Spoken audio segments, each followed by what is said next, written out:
not merely seeing reality, it is touching the truth.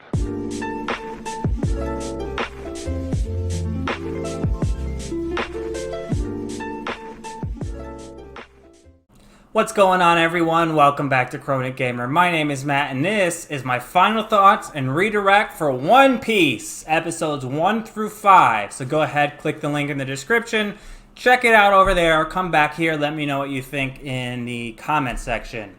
I said it on the reaction video, but I'm going to say it again. This is the dub. I understand that sometimes the dubs are not completely faithful to the original manga or the original sub version, but I've heard no compelling arguments as to why I should watch sub versus dub, and after watching these 5 episodes, I'm already loving the hell out of the dub.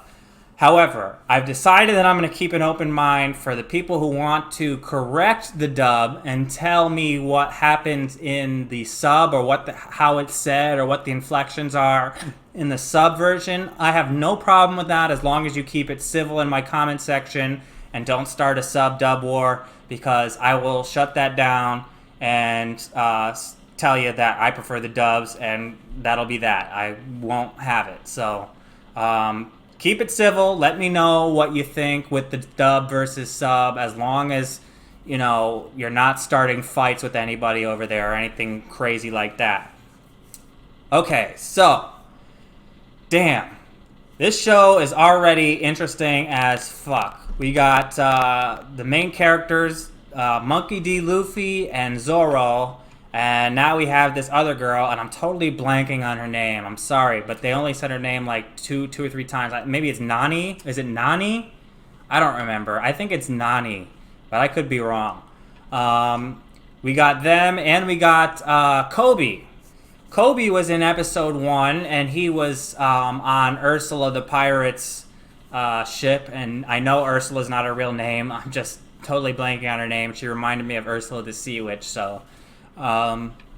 he was on her ship. I guess she took him in when he had nowhere else to go, even though he doesn't want to be with her, and forced him to be her cabin boy. And he doesn't want to be a pirate. He wants to be a Marine, an honorable soldier in the Marines, whatever version of the Marines is in this series. But it's like the era of pirates, so the Marines have their work cut out for them, but he's like dead set on it.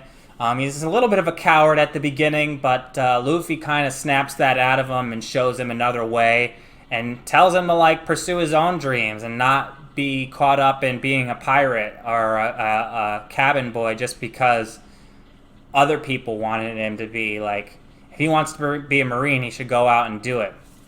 But they set off together and they go after Zoro, the pirate bounty hunter, because he wants to possibly recruit him into his new pirate crew, because Luffy claims that he wants to be king of the pirates, and to do that he's got to get to the Grand Line or something, or travel through the Grand Line, and in order to become king of the pirates he's got to find the One Piece, which is like a legendary pirate treasure that nobody's heard of or found or anything. So yeah, I mean, this is going to be a long journey, but I am ready for it, and I'm enjoying it already.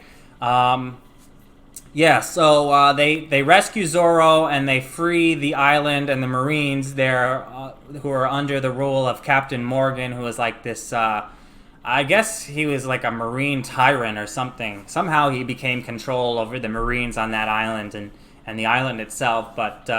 he was ruling with an iron axe, and I say axe because he's literally got an axe hand.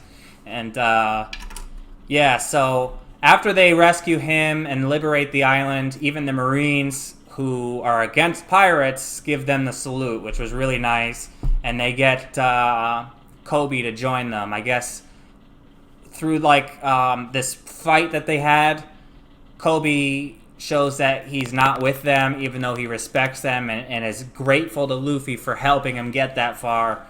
He still is pursuing his dream of becoming a Marine, which is awesome because now we get to see possibly a friendly rival between the two. We're going to get to see how being a Marine affects Kobe from being like the weak coward that he was at the beginning to maybe being an ultimate badass Marine. I don't know if he'll ever join forces with Luffy or if he'll be a rival with Luffy, but that whole dynamic is super interesting. So I can't wait to see how that plays out. I know we're going to see more of him probably in the near future. And yeah, it's going to be really, really interesting. But Luffy's not like a bad pirate or anything. He pays for his things. He's not like, going around raping people like pirates did back in the day. He's just like wants to find the treasure and be the king of all pirates. And his motivations are because of Shanks. I guess Shanks told him like, oh, you can't be a pirate. And Shanks is like a father figure to him back in the day. And Shanks is the man. I said this a few times in the reaction, but he is definitely the man. Just the way he carries himself, how he lets things roll off his shoulder that shouldn't bother, that he doesn't let things bother him. Like people calling him names or throwing stuff. He even said people spit at him, and he doesn't let that kind of thing bother him. But if they mess with his friends or his family, that's it. All bets are off. And I respect that a lot. I respect the line that he said about the guns. If you point a gun at somebody, you better be prepared to use it, because that's just how it is. If you want to hear what I said about that, you can check out the reaction video. I said a lot more about that in the reaction video. But yeah, I love that dynamic. We actually got to see Luffy eat the gum fruit, which is a devil's fruit, which I'm guessing has a lot to do with the power system in this series. I don't know if there's like a magic system or anything like we'd see in most series, like Naruto. Dragon Ball Z's got like the energy system, which can be used in a bunch of different ways. Hunter x Hunter's got the most complex magic system I've ever seen, and Yu Yu Hakusho, we've seen the spirit energy. I don't know if there's anything like that, but the gum fruits, or I should say the devil's fruits, seem to be a big part in the people's powers. We've seen the gum fruit and the chop fruit so far. The chop fruit is the fruit that Buggy the pirate ate, which is the weird clown pirate. I don't know why he would choose to be a clown and then be offended when people like think that he's funny looking, because that's the whole point of clowns. But he ate the chop fruit, and that gave him the ability of like telekinesis, it seems, and being able to be cut up and just stick himself back together like a clay person or whatever. But yeah. Really like these episodes, and we're just kind of forming the crew here.